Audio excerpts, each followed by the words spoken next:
What's up, family? If you're a food lover like me, then you probably buy a lot of spices and herbs for your kitchen, have a shelf full of plastic containers, and buy duplicate items. Over time, this can cause you to spend more money and leave many plastic bottles in your recycle bin.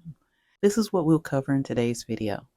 We will dive into 10 tips for buying and storing spices and herbs to keep a little more money in your pocket while getting the spices you need. That said, let's begin.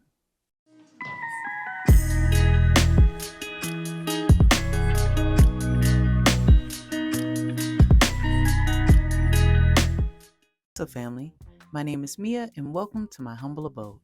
On this channel, we will focus on embracing sustainable living with a cultural twist. If you're new here and are interested in learning how to live a self-sufficient, sustainable, and simple life, don't forget to subscribe to the channel for more content. In today's project, here are some of the materials that we will be using: glass jars with lids, labels and markers, funnel, spices and herbs, grinders, storage space, storage bags. Before we get into our money-saving tips, let's take a moment to understand why better spice and herb management is so crucial. By maintaining efficient spice management, you'll spend less time on redundant purchases and have more money to invest in other culinary projects. By taking steps to be more sustainable, such as buying in bulk and reducing packaging waste, you're contributing to a greener planet. Proper storage and handling ensures that your spices stay fresh, vibrant, and flavorful. Ultimately, better spice managing leads to more enjoyable meals. Your food will burst with authentic and intense flavors, making dining an even more delightful experience. Now that we have covered that, let's kick things off with tip number 1: bulk shop essential spices. Buying your go-to spices in bulk can save you a bundle, especially if you use the same spice or herb in many recipes like myself. Bulk buying items locally or online is another way to make savvy spice purchases. You can explore local spice markets for unique finds or browse reputable online suppliers for convenience and access to various spices. For instance, I also purchased a couple of spices from an online retailer on Amazon. Take time to purchase and transfer your bulk spices into reusable glass jars with lids.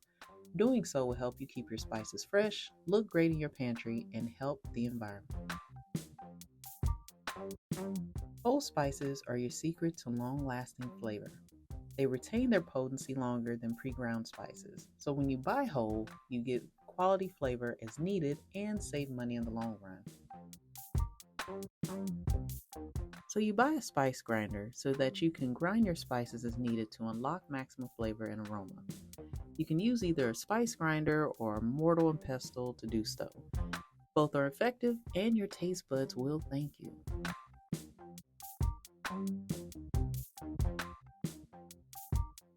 Now, if you have or are interested in getting a green thumb, growing, dehydrating, or freezing your spices is another way to save money.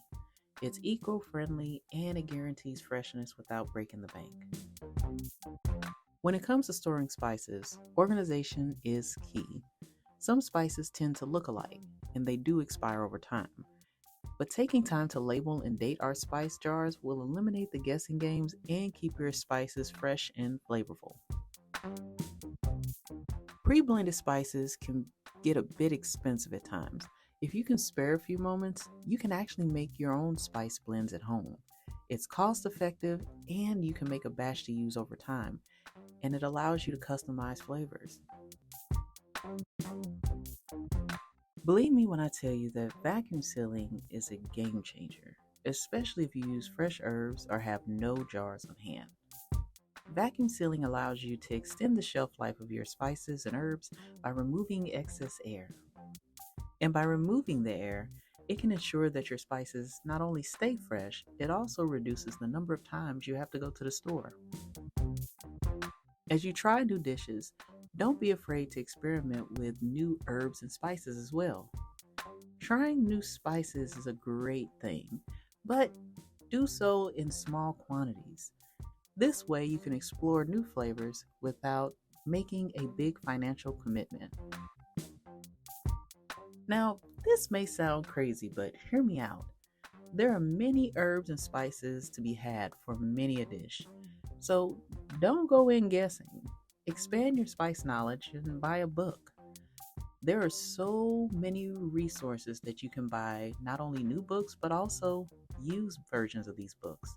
You'll learn more about their uses, history, and how to maximize their flavors. And now, here's a bonus tip for the spice aficionados. Keep a spice inventory. So, knowing what you have in a small inventory helps you avoid unnecessary purchases. And for those who don't have time to write, I'm pretty sure that there are grocery apps out there that you can use on your mobile device. Well, there you have it, 10 tips for buying and storing spices. We've covered cost savings, environmental awareness, quality assurance, and how to make your meals even more enjoyable. Thanks for watching. And if you found this video helpful and want to see more, please hit that like button, notification bell, and subscribe to our channel. That said, thanks for watching again, and we'll see you next time. Peace.